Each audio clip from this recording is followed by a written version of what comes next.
একই কাণ্ড, সলমান খান ভাইজান। সলমান খান সন্ত্রাসবাদী, সলমান খান জঙ্গি।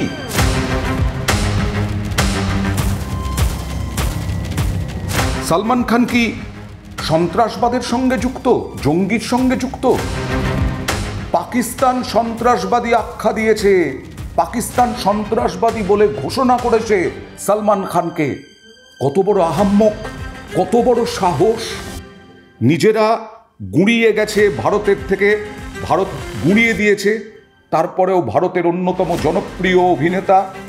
ভারত বলবো কেন, আপনার দেশে পাকিস্তানের মানুষও সলমান খানকে যথেষ্ট ভালোবাসেন অভিনেতা হিসেবে। গোটা বিশ্বের কাছেই জনপ্রিয় Salman Khan, Shahrukh Khan, Aamir Khan, Amitabh Bachchan, Akshay Kumar.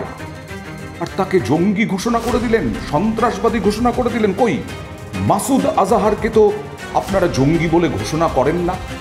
Osama bin Laden তো আপনাদের কাছে জঙ্গি নয়। সলমান খান কি আপনাদের গুলি করে মেরেছে পাকিস্তানের মানুষকে? কোথাও কোনো মিসাইল হামলা করেছে? কখনো কখনো আজমাল কাসাবকে পাঠিয়েও দেশে এরকম ঘটনা ঘটিয়েছে? তাহলে কে অধিকার দিল সলমান খানকে সন্ত্রাসবাদী ঘোষণা করার? কেন? খুব গায়ে লেগেছে। সলমান খান জয় ফোরাম 2025 বলে একটি প্রোগ্রামে তিনি কি মন্তব্য করেছেন? বিতর্কটা কোথা থেকে হয়েছে? সলমান খান সৌদি আরবের রিয়াধে এই জয় ফোরাম 2025-এ যোগ দিয়েছিলেন।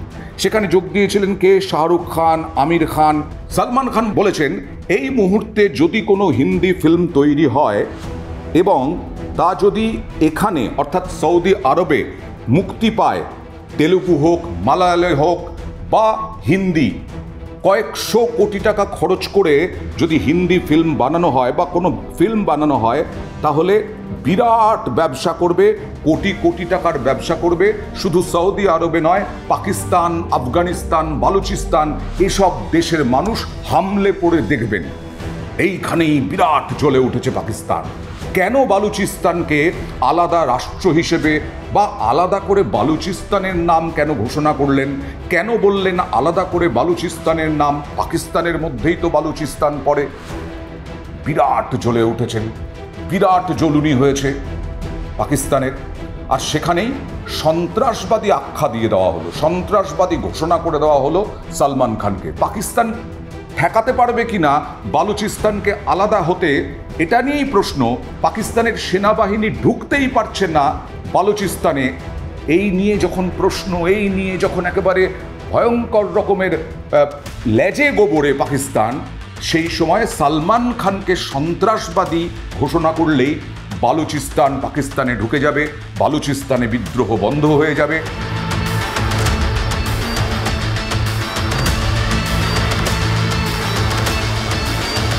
বালুচ লিবারেশন আর্মি তারা এখন যুদ্ধ করছে, বালুচিস্তানকে আলাদা দেশ হিসেবে তারা চাইছে।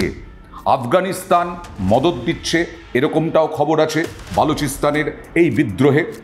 পাকিস্তান সেনা লেজে গোবরে হয়ে গেছে। সেই পাকিস্তান সেনা আর কিছু না পেয়ে সলমান খানকে সন্ত্রাসবাদী আখ্যা দিয়ে বসলো। এবং কি বলা হচ্ছে?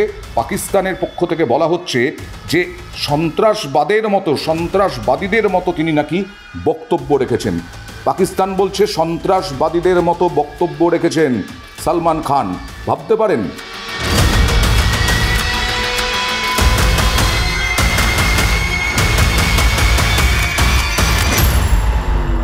পাকিস্তানের কি দাবি?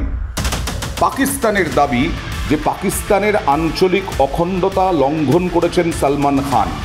পাকিস্তানের আঞ্চলিক অখণ্ডতা লঙ্ঘন করেছেন সলমান খান। আর ওদিকে 6 কোটি মানুষ যেখানে বসবাস করেন অর্থাৎ বালুচিস্তানে, তারা প্রচণ্ড খুশি। তারা সলমান খানকে একেবারে নায়ক হিসেবে বলছেন যে দীর্ঘ লড়াই চালিয়ে যাচ্ছেন তারা, সেই সংগ্রামকে প্রতীকীভাবে মান্যতা দিয়েছেন বলিউড অভিনেতা। বালোচ নেতাদের অন্যতম মুখ মীর ইয়ার বালোচ কৃতজ্ঞতা প্রকাশ করে বলেছেন, সলমান যা বলেছেন তাতে বালুচিস্তানের 6 কোটি মানুষ, 6 কোটি বাসিন্দা অপরিসীম খুশি। শুধু তাই নয়, সম্মান জানাতে চান তারা। বালুচিস্তানের মানুষ, বালুচিস্তানের যে নেতারা, তাকে সালমান খানকে এই মুহূর্তেই তারা সম্মান জানাতে চান সালমান খানকে, কারণ তাদের দেশের হয়ে কথা বলেছেন এবং তাদের দেশের হয়ে কথা বলায় দূত হিসেবে ঘোষণা করেছেন বালুচিস্তানের নেতারা। বালুচিস্তানের বিদ্রোহীরা তারা বলছেন অমিতাভ বচ্চনও তাদের কাছে প্রিয়, তাদের কাছে অক্ষয় কুমার প্রিয়, তাদের কাছে শাহরুখ খান প্রিয়, তাদের কাছে আমির খান প্রিয়, তাদের কাছে সালমান খানও প্রিয়। এদেরকে যেমন দূত হিসেবে ঘোষণা করেই দিয়েছেন অলরেডি, আর সালমান খানকেও দূত হিসেবে ঘোষণা করেছে এই বালুচিস্তানের বিদ্রোহীরা। কারণ সালমান খান তাদের দীর্ঘমেয়াদী যে লড়াই, সেই লড়াইকে স্বীকৃতি দিয়েছেন বলেই সালমান খানের মন্তব্যে মনে হয়েছে বালুচিস্তানের বিদ্রোহীদের। বিশেষ দূত, ব্র্যান্ড অ্যাম্বাসাডার ঘোষণা করলেন। পাকিস্তানের তো আরও ভয়ঙ্কর জ্বলুনি হবে। কিন্তু এরই মধ্যে একটা আশঙ্কাও রয়েছে যে পাকিস্তান কোনোভাবে সালমান খানকে কোনোভাবে চেষ্টা করবে না তো আঘাতপ্রাপ্ত করার। সালমান খানের নিরাপত্তা ইতিমধ্যেই যথেষ্ট পরিমাণে বাড়ানো হয়েছে, আপনারা জানেন, কিছু ইনসিডেন্টের জন্য। কিন্তু পাকিস্তান যেভাবে টার্গেট করেছে সালমান খানকে, এখান থেকেই ভয়, এখান থেকে একটা আশঙ্কা যে সালমান খান পাকিস্তানের রোষে পড়ে আঘাতপ্রাপ্ত না হন। যদিও সালমান খান ছাড়াও অমিতাভ বচ্চন, রজনীকান্ত, শাহরুখ খান, মাধুরী দীক্ষিতকে রিপাবলিক অফ বালুচিস্তানের দূত ঘোষণা করেছেন এই বালোচ বিদ্রোহীরা।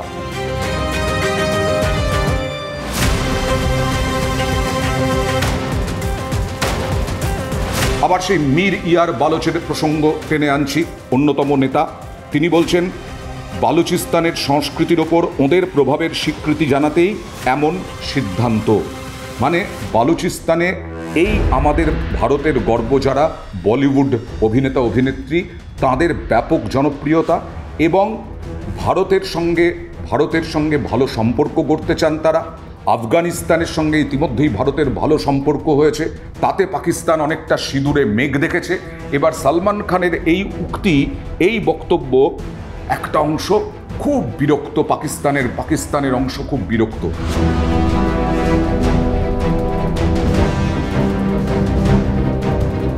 সালমান খানের ওপরে যদি আঘাত আসে, তাহলে ভারত সরকারও চুপ করে বসে থাকবে না। আর সালমান খান আগামী দিনে তার অবস্থান কি হয়, সেদিকেও আমরা লক্ষ্য রাখব।